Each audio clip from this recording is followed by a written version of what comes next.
Each and every seed team member should always be transparent to each other. They should not hide things from, especially with the seed team members. They should be transparent enough. Ability to question each other. They say that, sometimes you should have the ability to disagree. Always, okay, my partner said, okay, fine. Why should I, invest my brain in this? Okay, whatever you say is right. No, that will not happen. Sometimes it is always important to disagree with your partner. And every team member, especially every seed team member, should have the capability to think by himself or herself. Then only you can build an organization. Resilience. This is the important characteristic that I felt out of all these characteristics. Okay, resilience. Come what may, let's do it. Come what may, let's do it. We don't know when, pandemic has come suddenly to us.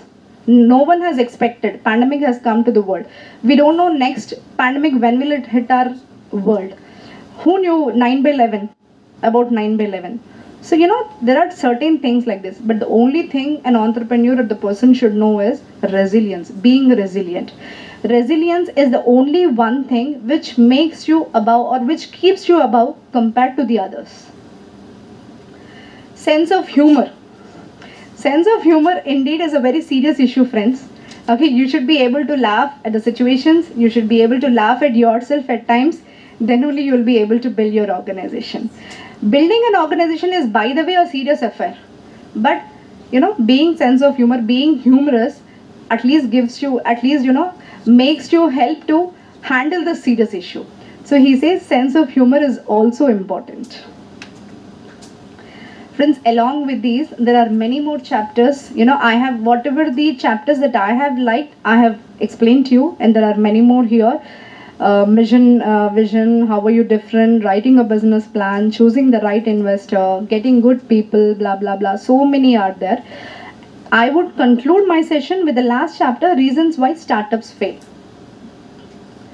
India becomes the world's largest startup ecosystem. Yes or no? Yes, right? Before crossing the 3-year mark. Yes or no? Yes. Right? True. But why are the startups failing? Any guesses? You book review vachinda manni question adutunda ani anukuntunnara? Poor financial management. Yes, super. Wrong team. True.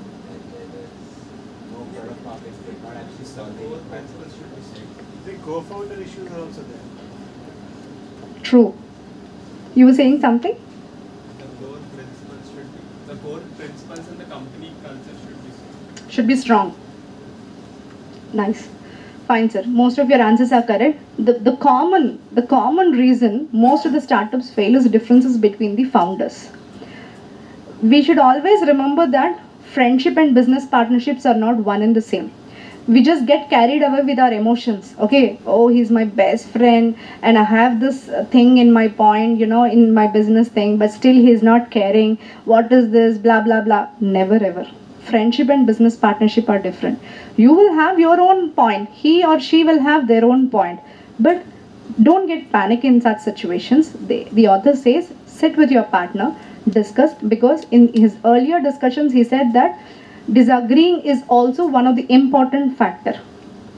Always you cannot say right to your partner. There may be some instances where he or she is wrong. So it's your ability to stand and say, yes, this is wrong and why is it wrong. So you should make him sit. It should be a healthy debate. Otherwise, definitely the company will fail. Encourage, healthy debates. Underfunded. One of the friends said that, financial things. Most of the startups fail because of underfunded.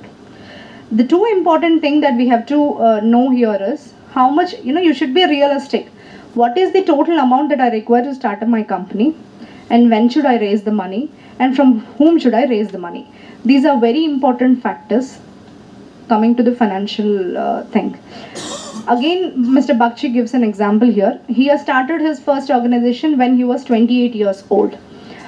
At that time he has started with his two colleagues. They have invested whatever the amount that they have in savings as savings, but he didn't invest anything.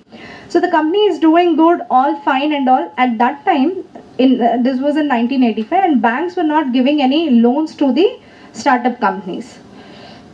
There is no venture capital story also. At that time they were not getting any funds. So but though they have got high acceptance in the market, though they have got good clients, though their business is good, but it's all hand to mouth operations. So they couldn't sustain they couldn't sustain more than 3 years. So they have to shut down their company. So you should have a sufficient capital, and you should know how much to invest, when to invest, and from whom you should get the investment. So these are very important. Deadly embrace. Oh, I got a business, I got a plan. Wow, superb. Let's pour in money. It's not that. You should think that, okay, this idea, this aha idea, is it going to generate family of ideas? Then only you should invest the money in that. So this is another important factor that we should consider. Poor governance. Most of the people get confused between what is owned by the founder and what is owned by the organization. The author has given a similar example, so I am giving my own example. I have given enough of author examples, so I thought let me give my personal example. As you know, I have a startup, Rolls Mama. We have a cafe in Sagar Nagar. Every day whenever my daughter comes, she keeps minimum 500 to 600 bill over there. I can't say, I am the owner of the company, why should I pay? But I never do that. I always pay that money. Be it a 20 rupees Pepsi bottle, I pay the money. He has given a similar example, so I thought, okay, let me give my own example. So you should always be accountable to your own business, and you should be able to differentiate what is, owned by the organization, what is owned by the founder. Ego driven. As I've mentioned you earlier, you should always be egoless when you start a company. You should not carried away with, I am the founder of my company. Who the hell are you to say all these things? Blah, blah, blah. No. We don't know when destiny plays pranks with us. So always be humble. Don't have ego. Work properly. Wrong choice investors. True. I had an experience. Okay. Of course, I don't want to share that experience. But always, have a correct investors when you are in taking the investment. See that your investors are good enough, they understand the plan, they don't middle drop you. All these things you have to check. Love with idea of getting rich. I told you that you have to love to make money, but it doesn't mean that you should leave the value. It's not the only primary focus that yes, I want to make money, but in that don't forget your concept, your values. So always give priority to your value. Health and family reasons. This is the most important factor, friends. Health, and family. These things may affect, because in a entrepreneurship journey, physically and mentally, it will be like horrible for us. We will be working 80 hours in a week. After Sunday, I don't pick up my boss call. Today is Sunday. Why the hell is he calling? I will not even pick up. I'll call up on Monday. Sir, did you call me yesterday?